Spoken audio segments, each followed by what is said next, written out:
Bonjour mes frères et sœurs, mes chers amis, et nous allons continuer à étudier le chapitre 11 de l'Évangile de Luc. C'est un long chapitre. On est rendu au verset 37 et je ne crois pas qu'on va le terminer aujourd'hui. Mais Jésus va s'adresser dans ce texte aux pharisiens. Les chefs religieux de ce temps, de la période où ce que Jésus a vécu sur la terre. Il y avait les pharisiens, les scribes et les sadducéens, des docteurs de la loi qui étaient là et qui étaient les chefs spirituels, comme aujourd'hui on dirait des prêtres, des évêques, des imams, c'est des chefs religieux. Mais Jésus va s'adresser à ces chefs-là. C'est ce que nous allons voir ensemble aujourd'hui. Commençons par la prière. Notre bon Père du ciel, guide-nous à bien accepter ce que tu vas dire des chefs religieux de ton temps. C'est dur pour l'être humain d'accepter ce que tu vas dire.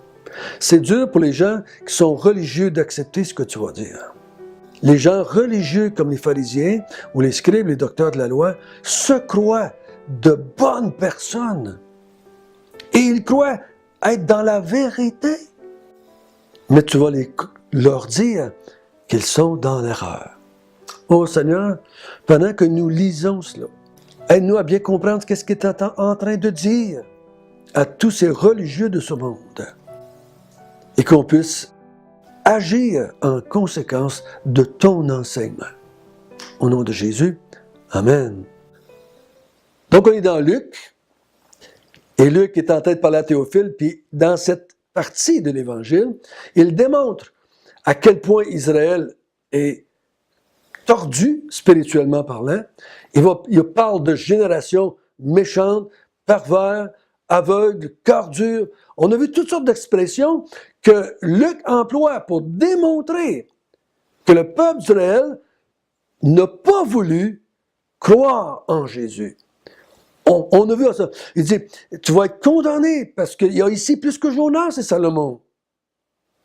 Tu vas être condamné parce qu'il y a eu de la lumière comme il n'en a jamais eu. Mais tu es aveugle spirituellement et tu n'as pas voulu que je te guérisse. Et tu dis qu'il n'y a pas de lumière. Tu demandes un signe qui vient du ciel. Tu dis qu'il n'y a pas de lumière. Il y a eu de la lumière comme il n'y en a jamais eu. Mais tu ne l'as pas vu parce que ton œil est en mauvais état. Donc, ne blâme pas Dieu qu'il n'y a pas de lumière. Avoue que tu es aveugle et demande à Dieu de te guérir spirituellement de ton aveuglement. Aujourd'hui, Jésus va s'adresser d'une façon précise aux pharisiens, aux scribes et aux docteurs de la loi. Mais pour comprendre ce qui se passe, il faut comprendre c'est quoi un pharisien, c'était quoi des scribes, c'était quoi des docteurs de la loi. Les pharisiens, c'était des hommes très religieux. C'était les plus religieux, les plus zélés pour la foi juive qu'il y avait au temps de Jésus. C'est eux autres qui lisaient les Écritures de l'Ancien Testament à ce moment-là, et ils l'enseignaient avec les scribes et les docteurs de la loi. Donc, si on pourrait imaginer au Québec, c'était les religieux, les prêtres, les évêques de ce temps-là. C'était les grands chefs religieux. C'est eux autres qui étaient supposés de bien comprendre la loi, de bien enseigner le peuple d'Israël en ce que Dieu avait dit dans l'Ancien Testament. On va le voir dans son allant. Que Jésus va dire, au lieu d'aider les gens avec la loi, il nuisait aux gens avec la loi. Donc, on va voir ça. Mais il faut bien comprendre, c'est pas les méchants de la société. Dans notre société aujourd'hui, on dirait que c'est les meilleurs de la société, c'est les bonnes personnes de la société. Donc, Jésus condamne ici, je dirais, dans ce texte-là, les religieux de son temps. C'est toute une personne religieuse. C'est toute une personne qui se confie dans ta religion, dans la pratique d'une religion quelconque. C'est à toi qu'il s'adresse. Parce que vous savez, quand il s'adresse au chef d'une religion, en t'adressant au chef, tu t'adresses à tous les adeptes du chef. Parce que si moi je suis un chef religieux et que j'enseigne pas la vérité, et que tous les gens qui croient à ce que j'enseigne sont dans la même erreur que moi. Et je suis aussi condamnable que mon chef religieux. C'est pour ça que Jésus a dit ailleurs, dans un exemple, un aveugle qui est conduit par un aveugle tombent toutes les deux dans le même trou. Il n'y a pas juste un qui tombe dans le même trou, les deux. Donc, Jésus, ici, s'adresse aux pharisiens, aux scribes et aux docteurs de la loi. Nous allons voir ensemble quand est-ce l'occasion où ce que Jésus a dit, prononcé des malheurs ou des condamnations sur les chefs religieux de son temps. On va lire à partir du verset 37 jusqu'au verset 41. Pendant que Jésus parlait, un pharisien le pria de dîner chez lui. Il entra et se mit à table. Le pharisien vit avec étonnement qu'il ne s'était pas lavé avant le repas. Mais le Seigneur lui dit, « Vous, pharisiens, vous nettoyez le dehors de la coupe et du plat, et à l'intérieur, vous êtes pleins de rapine et de méchanceté. Insensé. Celui qui a fait le dehors n'a-t-il pas fait aussi le dedans? Donnez plutôt en aumône ce qui est dedans, et voici, toutes choses seront pures pour vous. » Donc Jésus est en train d'enseigner pendant que Jésus parlait, ce qu'on a vu, là, la prière, il parlait du démon qui est sorti, qui est revenu, il parlait de la lampe. Pendant qu'il parlait, pendant qu'il enseignait à la foule, un chef religieux vient et demande à Jésus de venir dans sa maison, de lui faire l'honneur, si je pourrais dire la main, parce que Jésus c'était le grand enseignant de son temps. Viens dans ma maison, viens dîner chez moi. Jésus accepte et il y va. Et il rentre dans la maison, est-ce qu'on peut voir dans le texte, il va directement, il s'assoit à la table, prêt à manger. Et là, le pharisien est scandalisé et étonné, pas agréablement. Pourquoi est-il étonné? Qu'est-ce qui scandalise ce pharisien-là? C'est que Jésus n'a pas pris le temps de se laver avant le repas. C'était la coutume. On se lavait bien comme il faut le visage, les mains, on se lavait bien comme il faut, parce qu'on pensait que si on mangeait les mains sales, ou on mangeait avec les lèvres sales, le visage sale, on pouvait manger des impuretés et on devenait impur spirituellement. Dans plusieurs mouvements religieux, on va dire de s'abstenir de certaines choses, de certains aliments, de certaines boissons, de certaines choses, de s'abstenir d'ingérer quelque chose parce que ça va nous rendre impurs. Certains vont dire aujourd'hui la boisson. Certains mouvements religieux disent tu ne dois pas prendre de boisson. C'est mal, ça va te rendre mauvais, ça va te faire un péché.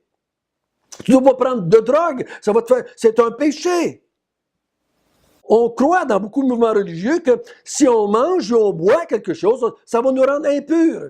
Eux autres, ils pensaient qu'en mangeant les mains sales et sans s'être lavé la figure, je crois aussi, ils devenaient impurs.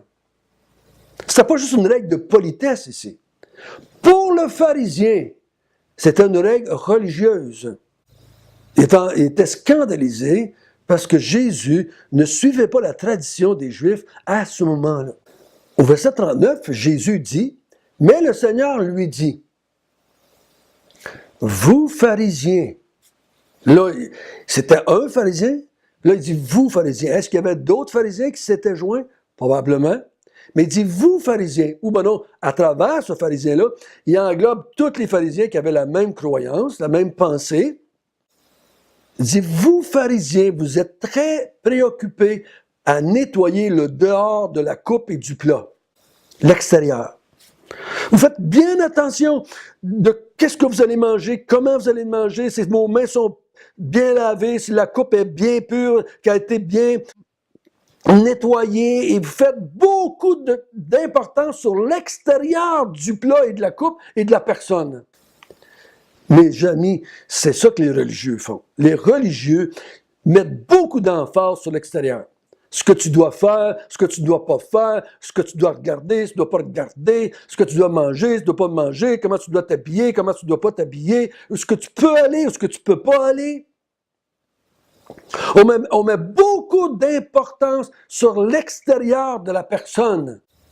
Mais Jésus lui dit, mais à l'intérieur de vous, dans votre être intérieur, vous êtes sale. Vous êtes plein de rapine et de méchanceté. Hier, il avait dit « génération méchante ». Aujourd'hui, il dit aux chefs religieux de son temps, à l'intérieur de vos cœurs, malgré toutes vos pratiques religieuses, malgré tous vos lavages, malgré toutes vos traditions, malgré tout ce que vous faites, vous, à l'intérieur, dans votre cœur, vous êtes plein de rapine et de méchanceté. Oh, quel coup dur pour les pharisiens! Quel coup dur pour les religieux! Jésus dit, votre religion, vos traditions ne pourront jamais laver l'intérieur. Si la mise en pratique d'une religion quelconque aurait pu purifier l'intérieur des gens, ben les Juifs auraient été très purs.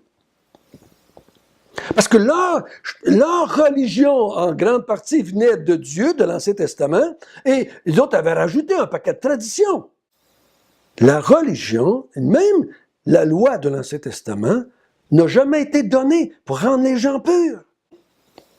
Eux comptaient sur la mise en pratique de leur religion juive à ce moment-là, et de leur tradition juive qu'ils avaient rajoutée, pour être purs à l'intérieur. Et Jésus les surprend en disant, à l'intérieur, oh, quand je te regarde à l'extérieur, pharisien, quand je te regarde, oh, tu as l'air beau, oh, tu as l'air correct, oh, tu as l'air d'une bonne personne. Mais Jésus dit, moi, avec mes yeux, moi, avec ma connaissance, je sais que vous êtes remplis de rapine et de méchanceté. Que ça a dû être dur pour les pharisiens. Et Jésus rajoute au verset 40, « Insensé, celui qui a fait l'extérieur, n'a-t-il pas fait aussi l'intérieur? » Il emploie le mot « dehors » et « dedans ». Il dit, celui qui a créé l'extérieur, ton corps, Dieu. Si Dieu a créé ton corps que tu vois, n'a-t-il pas créé aussi ton être intérieur, ton âme, ton esprit? Ton cœur, de façon, là on parle de façon morale. Il dit, ben oui. Il dit, pourquoi tu mets plus d'emphase sur l'extérieur que sur l'intérieur? Dieu a fait les deux, et les deux doivent être purs. Et si tu as le choix en un des deux, c'est l'intérieur qui doit être pur. Moi, je dis, le texte ne le dit pas ici, mais je rajoute ceci, si l'intérieur est pur, l'extérieur va être pur. Mais tu ne peux pas prendre l'extérieur pour purifier l'intérieur. Mais il dit, tu dois prendre l'intérieur, purifier d'abord l'intérieur, et à l'extérieur, ça va être correct. C'est pour ça qu'il dit, au verset 41, « Donnez plutôt en aumône ce qui est en dedans. » C'est ça qui est sous-entendu. « Et voici toutes choses seront pures pour vous. Donnez plutôt nos aumônes ce que vous avez à l'intérieur. » Et là, toute chose va devenir pure. Donc, si mon cœur est pur, si mon intérieur est pur, ce que je fais à l'extérieur, les aumônes que je vais faire, les prières que je vais faire, que je vais prononcer avec ma bouche, les gestes que je vais faire, vont être purs. La question qu'on pourrait se poser, c'est, si je suis plein de rapine et de méchanceté, comment est-ce que je peux nettoyer l'intérieur? En allant à la messe? Non. En faisant des sacrifices? Non. En faisant des pèlerinages? Non. En priant longtemps? Non. Comment est-ce que je peux purifier l'intérieur? L'être humain ne peut pas le faire. Mais il peut demander à quelqu'un pour le faire. De le faire pour lui. C'est ce que Jésus avait prêché pendant 3 ans. C'est 3 ans qu'il leur dit qu'il est venu, lui, pour les purifier. Lui peut les purifier. Venez à moi, hein, vous qui avez un cœur rempli de rapine et de méchanceté, vous qui êtes aveugles, comme on a vu hier spirituellement, venez à moi, moi je vais vous purifier. Moi je vais enlever la mort qui est à l'intérieur de vous, les rapines, la méchanceté, les impuretés. Moi je vais enlever cela. Et maintenant, après cela, vous allez pouvoir servir Dieu de façon pure, de façon acceptable pour Dieu. Mais il ne faut pas t'essayer de te purifier toi-même en mettant une religion en pratique quelconque. Tu ne peux pas te purifier par des pratiques religieuses ou des traditions. Il y en a qui essayent, aujourd'hui, il y en a plein aujourd'hui. On dit qu'on est dans une société moins religieuse. Ben moi, je vois plein de gens qui essaient de se purifier leur être intérieur par toutes sortes de pratiques. Dans toutes sortes de mouvements religieux à travers la planète. On essaie de purifier l'être intérieur. Il y en a qui essayent avec la psychologie. Il y en a qui essayent qui vont essayer avec les religions orientales. Il y en a qui essayent par la méditation, le yoga. Il y a toutes sortes de façons d'essayer de purifier l'être intérieur. L'être humain ne pourra jamais. C'est ce que Jésus dit ici. Vous ne pouvez pas purifier votre être intérieur. Vous devez avouer, pharisien que vous êtes, chef religieux que vous êtes, vous devez avouer que vous êtes plein de rapine et de méchanceté.